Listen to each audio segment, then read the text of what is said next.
नमस्कार, news are के खास कार्यक्रम आमना सामना में आपका स्वागत है। मैं हूं आपके साथ रूबी। केन बेतवा नदी जोड़ो परियोजना की शुरुआत होने के बाद इस मामले में सियासत भी शुरू हो गई है।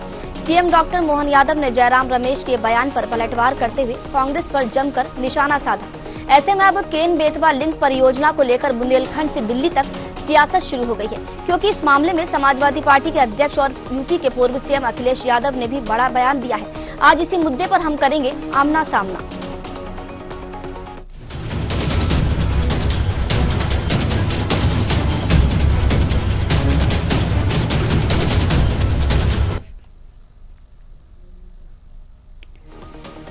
दरअसल कांग्रेस नेता जयराम रमेश ने केन बेतवा लिंक परियोजना को लेकर ट्वीट किया था, जिसमें उन्होंने केन बेतवा लिंक परियोजना को मध्य प्रदेश के पन्ना टाइगर रिजर्व के लिए खतरा बताया था।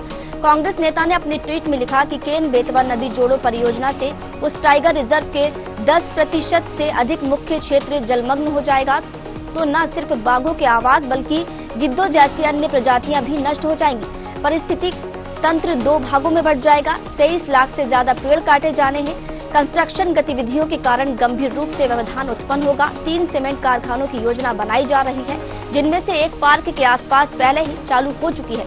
उनके इसी बयान पर सीएम मोहन यादव ने पलटवार किया है।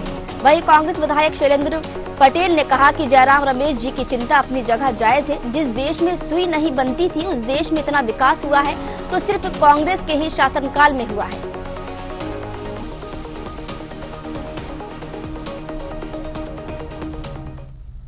देश में अगर विकास की इबारत किसी ने लिखी तो कांग्रेस ने लिखी है। देश में आजादी के बाद अब वो कहते हैं कि कांग्रेस की मानसिकता विकास विरोधी है।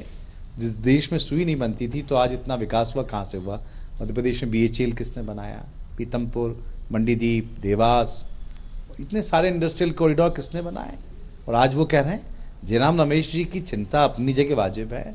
मध्य प्रदेश का निवासी होने के नाते अगर मध्य प्रदेश के जंगल की कीमत पर उत्तर प्रदेश का भला होगा तो क्या वो सही है? निश्चित रूप से बड़ी परियोजना, किसानों के हित की बात है, लेकिन उसमें यह भी देखना पड़ेगा कि इसमें आखिर में किसको ज्यादा फायदा मिल रहा है। उत्तर प्रदेश को कितना सिंचाई का पानी जा रहा है और मध्य प्रदेश को कितना, जरा इसका कैलकुलेशन लगा लें और उसकी कीमत क्या है। तो ये सब बातें हैं। वहीं सीएम डॉक्टर मोहन यादव ने कहा कि केन बेतवा को लेकर जयराम रमेश ने जो बयान दिया है उसके पीछे के भाव राहुल गांधी के हैं। इसलिए कांग्रेस को ये स्पष्ट करना होगा कि वो बुंदेलखंड का विकास चाहती है या फिर बुंदेलखंड के विकास की विरोधी है। सीएम ने कहा कि जहां विकास का काम हुआ, गरीबों के लिए काम हुआ और हमारे संकल्पों की पूर्ति हुई है और समाज साथ आया, वही कांग्रेस के पेट में दर्द हो जाता है। और ये इस बात का प्रमाण है कि जयराम रमेश बोल रहे हैं, लेकिन जयराम रमेश के ट्वीट के पीछे के ये पूरे भाव राहुल गांधी के हैं। कांग्रेस परिवार के ये शब्द हैं, इनकी लाइन ही विकास विरोधी है। मैं कांग्रेस से पूछता हूं कि वो बुंदेलखंड में हो रहे विकास कार्यों के साथ है या फिर विरोध में। कहा कि जहां विकास का काम हुआ, गरीबों की सेवा का काम हुआ, हमारे संकल्प की पूर्ति के बलबूते पे समाज साथ में आया कि कांग्रेसियों के पेट में दर्द होना शुरू होता है। और उसका प्रमाण है कि जयराम रमेश बोल रहे हैं या बता रहे हैं, लेकिन जयराम रमेश के पीछे पीछे ये पूरे भाव राहुल गांधी के हैं, कांग्रेस परिवार के हैं।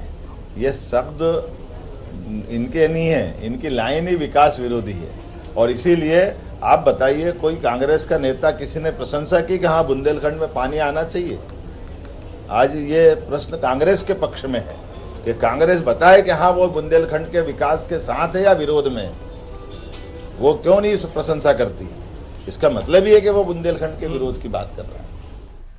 तो केन बेतवा परियोजना बेशक लाखों लोगों को इससे फायदा मिलेगा, लेकिन कांग्रेस को इसमें कहीं ना कहीं खोट नजर आ रही है। कांग्रेस ने इसे मध्य प्रदेश के पन्ना टाइगर रिजर्व और बाघों के लिए खतरा बताया। इधर बीजेपी ने भी पलटवार किया और कहा कि कांग्रेस विकास विरोधी है। चलिए इसी मुद्दे पर आज चर्चा करेंगे। हमारे साथ चर्चा में शामिल होने के लिए वंदना त्रिपाठी, प्रवक्ता बीजेपी, जितेंद्र मिश्रा, प्रवक्ता कांग्रेस और प्रहलाद शर्मा, वरिष्ठ पत्रकार जुड़ चुके हैं। आप तीनों का बहुत बहुत स्वागत है।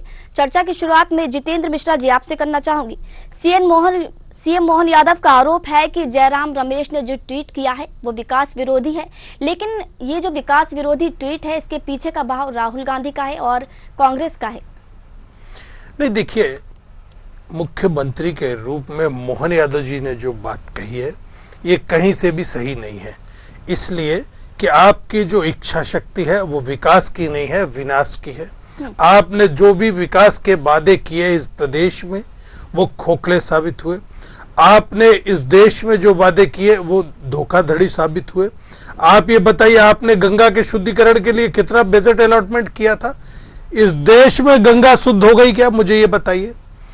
आपने आज ये जो केन बेतवा परियोजना की बात की, देखिए रूबी, किसी भी परियोजना को लेकर के जब तक आपकी नीयत साफ है जब तक तो वो सफल होती है। जब आपकी नीयत में खोट दिखने लगता है तो निश्चित तौर पर कहीं ना कहीं वो सफलता प्राप्त नहीं करती है। आप ये बताइए, आज मध्य प्रदेश में एक टाइगर रिजर्व उसको नुकसान होने जा रहा है।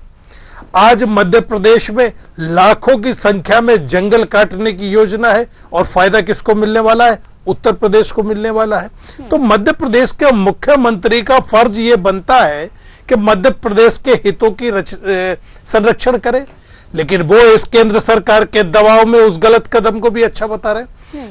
आपने देखा कि गंगा की सफाई के लिए लाखों करोड़ों रुपया इस सरकार ने खर्च कर दिया। गंगा कहां साफ होती दिखाई दी? हमें ये बताइए आप। आपने गंगा को साफ करने के नाम पे जो पैसा था उसको खुर्द-बुर्द करने का काम किया। देखिए, ये कहानी शुरू होती है 2008 और 9 में। 2008 में ये लगा कि बुंदेलखंड का विकास जरूरी है, इसलिए 2009 में एक मंत्रियों का समूह बनाया गया और 2010 में 7,266 करोड़ रुपए का एक पैकेज बुंदेलखंड के लिए डिजाइन किया गया मनमोहन की सरकार ने, जिसमें लगभग 3500 करोड़ रुपया उत्तर प्रदेश को देना था।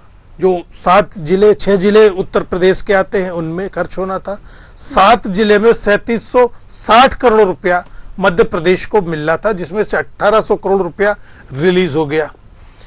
भारतीय जनता पार्टी की सरकार ने उस पैसे को, जो कि परियोजना में था, कुओं के खुदाई के लिए, तालाब की खुदाई के लिए, उसमें पेयजल की व्यवस्था करने के लिए, उसमें सिंचाई की व्यवस्था करने के लिए, बुंदेलखंड पैकेज में एक बुंदेलखंड के बरेठी गांव में एक एनटीपीसी का एक पावर प्रोजेक्ट, जिससे बुंदेलखंड को बिजली की व्यवस्था सुचारू रूप से मिलती रहे।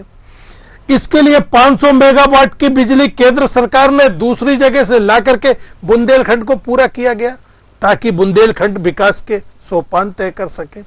लेकिन इस भारतीय जनता पार्टी की सरकार ने वो सारा का सारा पैसा कहां खर्च कर दिया, इसका आरोप भारतीय जनता पार्टी की सरकार में मंत्री कुसुम मेहदेले ने लगाया। उन्होंने कहा कि जो पैसा केंद्र सरकार से बुंदेलखंड पैकेज आया है उसको हमारी सरकार भ्रष्टाचार में गंवा दे रही है।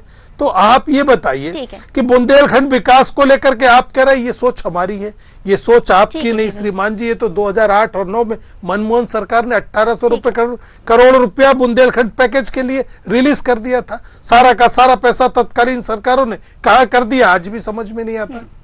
ठीक है जितेंद्र जी, आपके पास लौटेंगे। वंदना त्रिपाठी, प्रवक्ता बीजेपी, हमारे साथ जुड़े हुए हैं। वंदना जी, बेशक बहुत अच्छी जो परियोजना कल उसका शिलान्यास हुआ है, बहुत अच्छी है, लाखों लोगों को इसका फायदा मिलेगा, लेकिन कांग्रेस को कहीं ना कहीं इसमें खोट नजर आ रही है। कांग्रेस का साफ तौर पर कहना है, आरोप है कि किसी भी परियोजना को लेकर अगर नियत में खोट हो तो वह सफल नहीं हो पाती है। गंगा सफाई का भी प्रश्न पूछ लीजिए, मैंने उठाया था। जी, जवाब दे दीजिए। नमस्कार रूबी जी। नमस्कार। नमस्कार। पहले तो जी को मैं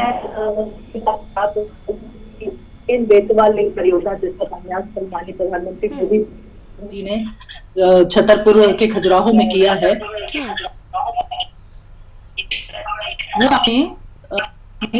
वंदना जी आपकी आवाज नहीं पहुंच पा रही है ठीक से। ठीक है, हमारे साथ वरिष्ठ पत्रकार भी जुड़े हुए हैं। वंदना जी आपके पास लौटूंगी, आपकी आवाज ठीक से नहीं आ पा रही है। वरिष्ठ पत्रकार हमारे साथ जुड़े हुए हैं, प्रहलाद शर्मा। प्रहलाद जी, कांग्रेस इस परियोजना को जल, जंगल, जमीन और बाघ सभी के लिए खतरा बता रही है, तो कितना इनके दावे में कितना दम माना जाए? देखिए रूबी जी, जब भी कोई परियोजना जमीन धरातल पे आती है तो इस टाइप की चीजें, इसके प्लस और इसके माइनस दोनों ही देखे जाते हैं।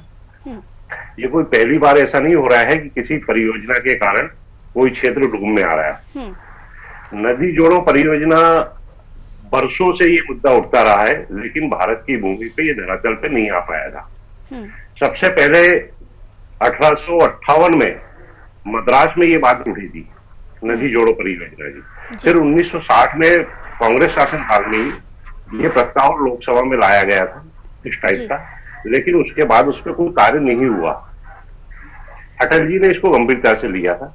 और जहां तक रहा सवाल ये कि इस परियोजना में जो डूब का दायरा आता है, तो सब इंदिरा सागर बांध परियोजना लागू बनी गई थी। उसकी आधारशिला 1984 में रखी गई थी जी। और 1992 में इसका काम शुरू हुआ। और जब 2005 में जाकर के ये पूरी हुई तो उसमें 88,000 हेक्टेयर वो वन क्षेत्र जो भारत का सर्वश्रेष्ठ सागौन उत्पादक क्षेत्र माना जाता था, वो डूब में आया।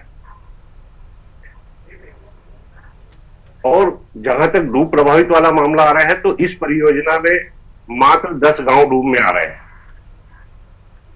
जी। जबकि उस परियोजना में 25,000 की आबादी वाला हरसूद डूब में आ गए, हरसूद जैसा एक शहर, और उसके अलावा 250 गांव डूब में आए। तो जब भी कहीं इस टाइप की परियोजनाएं लागू की जाती है तो ये सारे झेलना पड़ता है।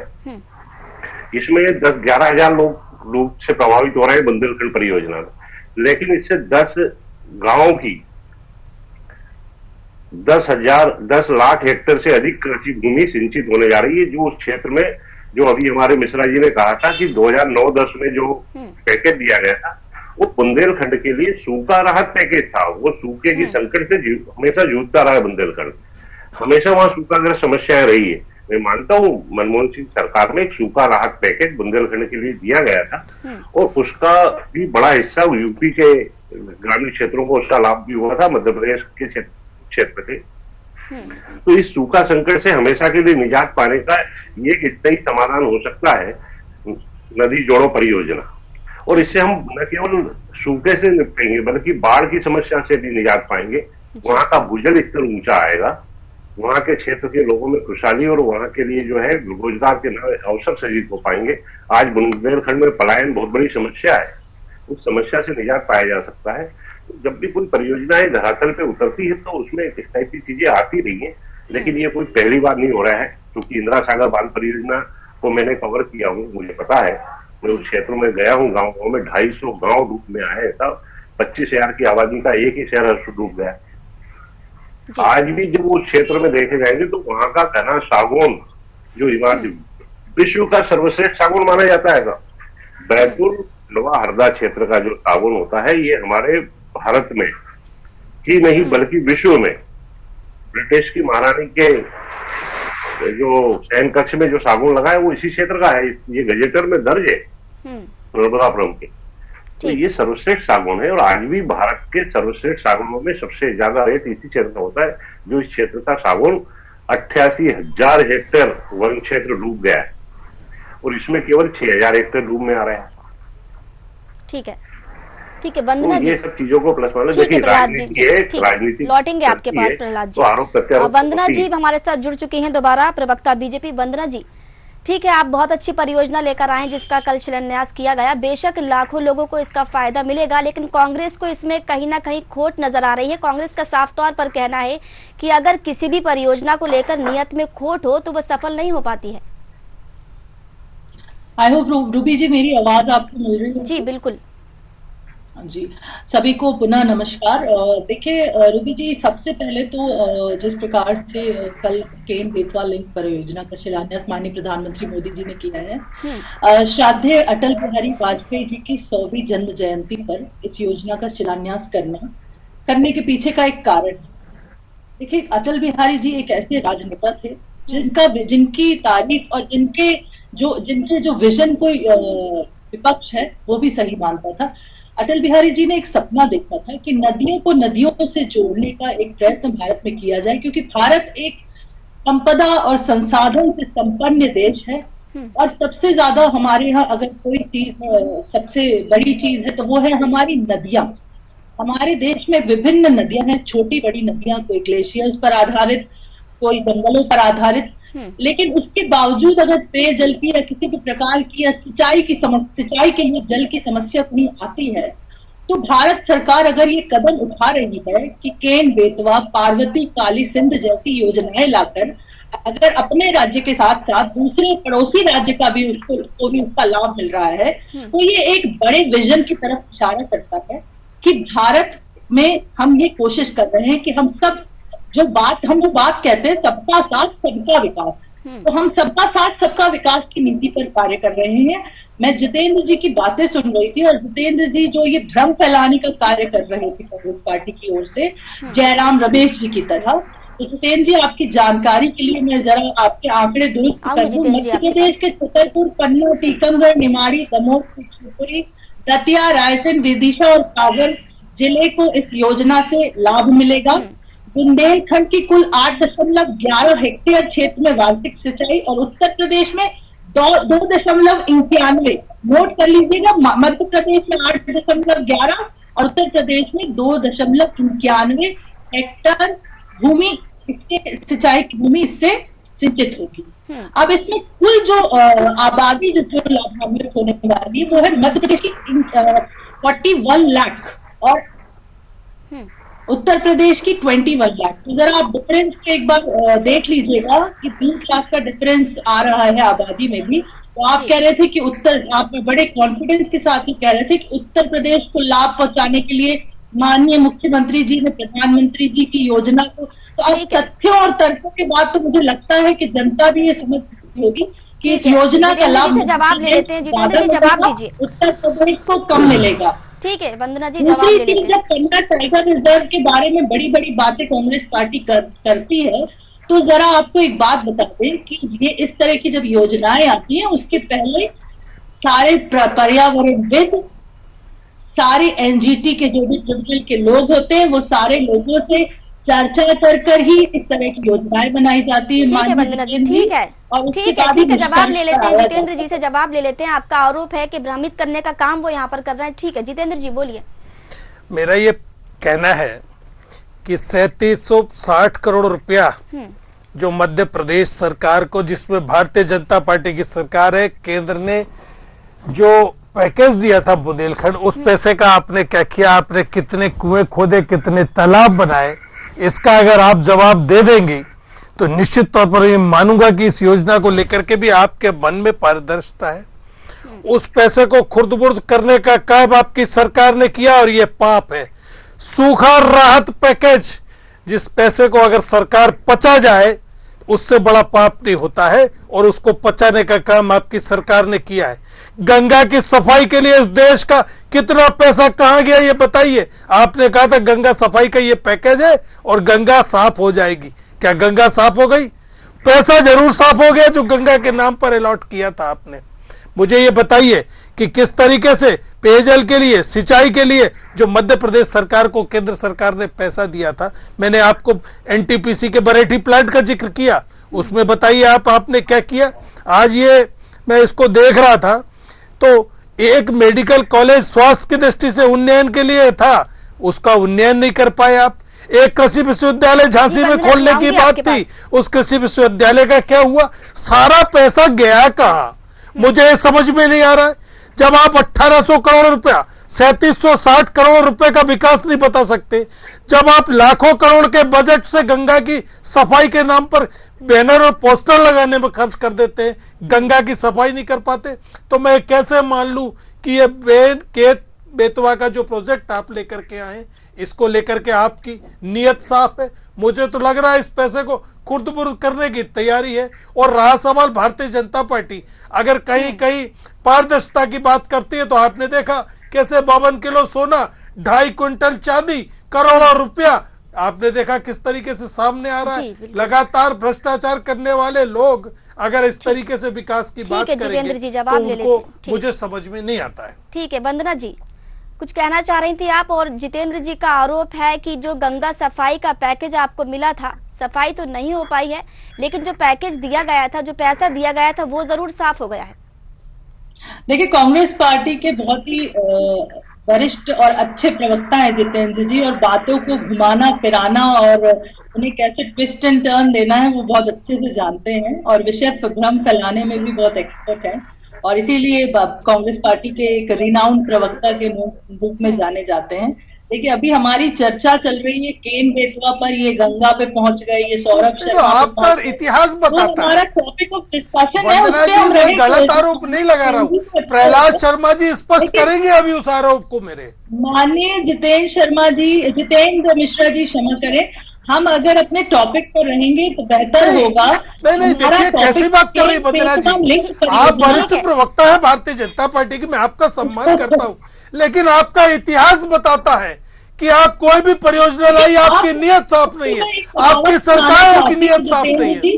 और ये आपकी पार्टी के एक दो डिबेटर्स को और भी बोल चुकी हूँ मैं कि एक कहावत है कि धीरे धीरे रे मना धीरे धीरे सब होए, माली सींचे 100 घड़ा ऋतु आवे फल होए। तो थोड़ा सा धैर्य, थोड़ा सा संयम रखिए। नदी जोड़ो परियोजनाएं जो लाई जा रही हैं तो सूखा मिटाने के लिए, देखिए बुंदेलखंड में अपार संभावनाएं और अपार संसाधन है, लेकिन सिर्फ जल की कमी की वजह से बुंदेलखंड से लोग पलायन कर रहे हैं। अगर बुंदेलखंड में जल की जो कमी है वो पूरी हो जाएगी तो वहां उद्योग भी लगाए जा सकेंगे, वहां पर रोजगार का भी सृजन ज्यादा अच्छे तरीके से किया जा सकेगा, और वहां के जो हमारे अन्नदाता हैं उनको भी हम लाभ पहुंचाएंगे। तो हमने ये योजना उनके कल्याण के लिए लाई है, और हमारे साथ साथ अगर उत्तर प्रदेश को भी उसका लाभ होता है तो परोपकार करना तो वैसे भी भारत की संस्कृति में है माननीय जितेंद्र जी। उसके अलावा जब हम अब रकबे को बढ़ाने की बात करते हैं तो सिंचाई का रकबा बढ़ाने से हमारे अन्नदाता लाभान्वित होंगे, और मध्य प्रदेश हमारा कृषि आधारित प्रदेश है, कृषि के लिए सबसे ज्यादा जाना जाता है। अगर हम ये कोशिश कर रहे हैं तो आप थोड़ा धैर्य रखिए। अगर इस योजना में आपको लगता है कि कार्य नहीं हो रहा है तो आप एक निष्पक्ष विपक्ष की तरह बार बार इस पर प्रश्न चिन्ह लगाइएगा, आप इसे सदन में उठाइएगा। अभी कल इस योजना का शिलान्यास हुआ है, थोड़ा सा समय दीजिए सरकार को। रही बात गंगा की सफाई की, तो देखिए जितेंद्र जी, मैं ज्यादा नहीं गई हूँ गंगा के घाटों पर, इलाहाबाद और वाराणसी के अलावा, लेकिन जितना मैं देख सकती हूँ पहले की से काफी बेहतर स्थिति में है गंगा, काफी बेहतर स्थिति में। वंदना जी, मैंने आपको नहीं टोका, मोदी जी के लेकिन अगर आप गलत आंकड़े प्रस्तुत करें, युवा होने के नाते मैं कह रही हूँ, ये एक प्रवक्ता होने के नाते नहीं, खाली बनारस को साफ कर देने से गंगा साफ नहीं हो जाती। जितना बड़ा बजट आपने लिया था, आप ही जानते हैं जितना बड़ा बजट आपने गंगा के नाम पर लिया था, इस देश से झूठ बोला आपने। गंगा कहीं साफ नहीं हुई है, केवल बनारस में गंगा साफ करके आप उतने बड़े बजट को पचाने का काम नहीं कर सकते। देश की जनता सवाल पूछेगी, हम विपक्ष में रहने के नाते आपके सवाल पूछेंगे कि गंगा सफाई का पैसा कहाँ गया, उसका जवाब देना पड़ेगा। प्रयाग में जो कुंभ हो रहा है वो प्लास्टिक मुक्त कुंभ बना रहे हैं, वहां पर अपनी अपनी थाली और थैली लेकर जा रहे हैं। तो देखिए, अवेयरनेस लोगों की भी है, सरकार का भी योगदान है, और इसको आप नहीं झुठला सकते कि गंगा के घाट पहले से स्वच्छ, पहले से सुंदर और पहले से ज्यादा बेहतर हुए हैं। ठीक है वंदना जी, बात को आप मत झुठलाइए। आप कुंभ इसका जीता जागता उदाहरण है जो आप गंगा की सफाई के बारे में बोल रहे हैं उसको लेकर। अब हम उस पर नहीं जाएंगे क्योंकि ये हमारा टॉपिक ऑफ डिस्कशन नहीं है, हम वापस आ जाते हैं। ठीक है वंदना जी, ठीक है, आपके पास लौटेंगे वापस हमारे साथ। ठीक है, वरिष्ठ पत्रकार भी हमारे साथ मौजूद हैं। जितेंद्र जी, आपके पास भी लौटूंगी, पहले वरिष्ठ पत्रकार जी से भी एक सवाल कर लेती हूँ। सर, बुंदेलखंड मतलब पलायन, क्या लगता है आपको इस प्रोजेक्ट से बुंदेलखंड की तस्वीर बदलेगी, बेरोजगारी जो है वो थमेगी क्या? मैंने अभी अपनी बात में वही कहा था कि बुंदेलखंड में पलायन की समस्या हमेशा रही है।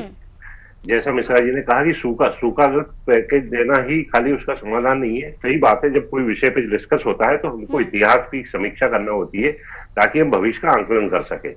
इसमें कोई शक नहीं है कि पहले क्या हुआ तो अब क्या हो रहा है, लेकिन अगर ये परियोजना पूरी तरीके से, चूंकि इसका लक्ष्य बहुत कम रखा गया है, इसका समय रखा है मात्र 5 साल, 2030 तक इसको पूरा करना है, तो 2030 तक पूरा करने की स्थिति में अगर ये परियोजना पूरी तरीके, और दूसरा ये क्या है, बांध नहीं, ये नदी जोड़ो परियोजना है। इससे बहुत ज्यादा क्षेत्र प्रभावित होने का सवाल नहीं हो सकता, क्योंकि जैसा अभी अपने डिस्कस किया कि मात्र 10 गांवों के 11,000 के लगभग लोग इसमें प्रभावित हो रहे थे, है ना। तो ऐसी स्थिति में इससे वहां संपन्नता आना निश्चित है, वहां का भूजल स्तर ऊंचा उठेगा, वहां सिंचाई का रकबा 10,64,000 हेक्टेयर मध्य प्रदेश के 10 गांवों की भूमि सिंचित होगी जी। उत्तर प्रदेश के मात्र 4 गांव है इसमें, इस परियोजना में जी। बाकी के 10 गांव मध्य प्रदेश के। प्रहलाद तो जी, हमारा गंगा के मध्य बारे प्रदेश में का भी मैंने बात बुंदेलखंड की है। क्षेत्र- प्रहलाद जी, गंगा के बारे में भी जी गंगा के बारे मैंने इसलिए कहा कि जब चर्चाएं होती है तो समीक्षाएं होती है, जी, इतिहास जी। की समीक्षा की जाती है, इतिहास के ऊपर भी नजर डाला जाता है, जरूरी है जी, पूरे इतिहास के ऊपर। लेकिन जहां तक अभी रूबी जी ने कहा कि बुंदेलखंड, तो बुंदेलखंड के लिए वास्तव में ये एक ऐसी सौगात मानी जाए कि अगर ये सफल हो जाती है, जो 5 साल का लक्ष्य रखा गया है, इस 5 साल में योजना पूर्ण होती है, तो निश्चित ही आने वाले समय में बुंदेलखंड हमारा जो है कृषि के क्षेत्र में जो अभी पिछड़ा हुआ है, रोजगार के क्षेत्र में पलायन के कारण जो दिक्कतें आती है, उन सबसे उसको निजात मिलेगी और बुंदेलखंड वास्तव में हमारी जो है मध्य प्रदेश के विकास के दौड़ में शामिल हो पाएगा। अभी वो पिछड़ा हुआ महसूस होता है। उम्मीद करता हूं कि आने वाले दिनों में बुंदेलखंड वास्तव में इस परियोजना से लाभान्वित होकर के आए। राजनीति अपनी प्रहलाद जगह हो जी, सकती है, बुंदेलखंड की लेकिन ये तस्वीर वास्तव में- बदलेगी तो फिर विरोध क्यों? नहीं, देखिए, राजनीति में ये चीजें होती है कि किसी परियोजना का श्रेय किसके खाते में जा रहा है, इन चीजों को भी देखा जाता है। राजनीति, चूंकि वहां से बुंदेलखंड एक ऐसा क्षेत्र है जहां से कई दिग्गज नेता दोनों ही दलों के आते रहे हैं। उस क्षेत्र से उमा भारती जैसी मुख्यमंत्री रही, लेकिन बुंदेलखंड को कभी भी इस टाइप की सौगातें नहीं मिल पाई है। ये पहला अवसर है, बल्कि नदी जोड़ो परियोजना ही पहली है जो ये आ रही है। अभी तक केवल विचार आता रहा है, जैसा मैंने बताया कि ये तो 1858 में विचार आ गया था, लेकिन वो ब्रिटिश शासनकाल का समय था। फिर कांग्रेस शासनकाल में 1960 में ये प्रस्ताव रखा गया, लेकिन उस पर कोई परियोजना लागू नहीं हुई। 1982 में इंदिरा गांधी ने भी इस विषय पे सोचा था, विचार जरूर हुआ था, लेकिन लागू नहीं कर पाए थे कुछ भी चीज। ये अटल जी ने इसको जब बहुत ज्यादा गंभीरता से लेके पूरे देश की एक परिकल्पना बनी कि जिन नदियों को जोड़ा जाए, देश की तमाम बड़ी नदियों को एक जोड़ से जोड़ेंगे तो इससे बाढ़ से भी राहत मिलेगी और सूखा संकट से भी निजात मिलेगी, पानी की पर्याप्तता होगी। जो पानी अभी इन बड़ी नदियों के माध्यम से बहकर भी सीधा समुद्र में जा रहा है, उसका उपयोग हम सिंचाई के लिए, पीने के लिए और अन्य क्षेत्र के विकास के लिए कर पाएंगे। इस परिकल्पना को पहली बार धरातल पर उतारने की दिशा में पहला कदम रखा गया है, हम इसका स्वागत करना चाहिए वैसे। लेकिन राजनीति में आरोप प्रत्यारोप लगना ये सब स्वाभाविक चीजें, तभी तो डिबेट का विषय बन पाएगा, तभी तो बहस का विषय होगा। ठीक है प्रहलाद जी। जितेंद्र मिश्रा जी, आपके पास आऊंगी। कांग्रेस नदी जोड़ो परियोजना का सपना जो है वो पूरा नहीं कर पाई, क्या यही वजह है? क्या यही खुन्नस है जो विरोध जताया जा रहा है? नहीं नहीं, बिल्कुल नहीं। कोई भी परियोजना हो, हमने उसका स्वागत किया है। बुंदेलखंड से मुख्यमंत्री भारतीय जनता पार्टी की आती थी, उन्होंने मंचों से कहा कि गंगा की सफाई का मैं प्रण लेती हूं। उन्होंने गंगा की सफाई को लेकर के सौगंध खाई और कितना बड़ा देश के साथ झूठ बोला। उन्होंने एक केंद्र सरकार से एक गंगा की सफाई के नाम पे बजट लिया। आज उस बजट का पता नहीं है, गंगा की सफाई का पता नहीं। गंगा जो की त्यों मैली है। हाँ, ये वंदना जी ने बहुत बढ़िया बात की कि बनारस और इलाहाबाद 2 जगह वो गई हैं। निश्चित तौर पर वहां पर स्थानीय शासन, नगर निगम, बहुत सारे स्थानीय सरकारों के प्रयासों से वो घाट अच्छे हो सकते हैं, लेकिन इसका मतलब नहीं कि इतना बड़ा बजट कहाँ गया उस पर सवाल पूछने से वो रोक सके। निश्चित तौर पर गंगा उद्गम से लेकर के और जहां गिरती है जाकर के वहां तक की सफाई का आपने वादा किया था इस देश से, उसमें आप विफल हुए, इसको भी स्वीकार करना चाहिए।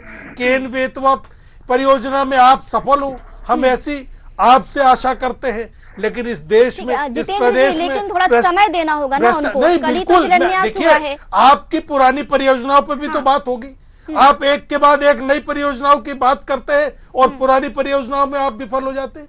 मैंने आपको बताया कि ये, जैसे शर्मा जी ने भी कहा कि ये विचार नया नहीं है, इसके पहले भी अनेकों बार आया है। इंदिरा सागर जैसा बांध, आप देखिए कितनी बड़ी संकल्पना है, कितना बड़ा प्रोजेक्ट है। सिंचाई के लिए सब सरकारें काम करती है, लेकिन मुख्यमंत्री कहते हैं विकास की बात करो, कांग्रेस के पेट पे दर्द होता है। अरे मुख्यमंत्री जी, स्कूल जिसमें आप पढ़े हैं वो कांग्रेस ने दिया है, और आज अगर हम सवाल पूछने लगे, अगर हम राजनीति करने लगे, तो ये बताइए शिक्षा का बजट आप प्रदेश में बढ़ाते और स्कूलों की संख्या कम करते, और 22,000 स्कूल बंद हुए इस प्रदेश में। इस प्रदेश में 2-2.25 लाख बच्चे स्कूल से छोड़ने पर विफल हुए। ये सारी कमियां हैं, इनको सोचना पड़ेगा, समझना पड़ेगा। ठीक है, वंदना जी कुछ कहना चाह रही हैं, बोलिए।